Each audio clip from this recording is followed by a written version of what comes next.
Mnogi ljudi osjećaju muku kada treba da se ispovedaju pred sveštenikom, ali će vrlo rado dati novac da kažu kako se osjećaju nekome koga nikad do sada nisu sreli, pa su to neretko psiholozi, takozvani life coachevi ili savjetnici za život. Pitamo se zašto je to tako, odnosno zašto pred jednima osjećamo strah, možda čak odbojnost, a prema drugima vrlo rado govorimo o onome što nam je na duši. Neko će reći pa to je zato što su psiholozi manje strogi ili su puni razumevanja, a sveštenici nas možda mogu osuditi zbog svega onoga što smo radili kako ne treba. Međutim, ja bih rekla da je još o nečemu reč, da se vrlo lako prepuštamo savjetnicima, psiholozima, zato što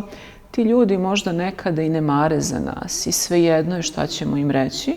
a oni da bi privukli svoje klijente odobravaju i ono što možda ne bi smeli da odobre. Pa tako u moru svega nailazimo i na one ljude koji su blagonakloni prema našim greškama, prema našim propustima u životu, jer veruju da za sve njih postoji opravdanje. I možda zbog toga se teže ispovedamo pred onima koji naše greške vide i kao nedopustive i zahtevaju od nas da se u tom pogledu mnogo više i češće popravljamo.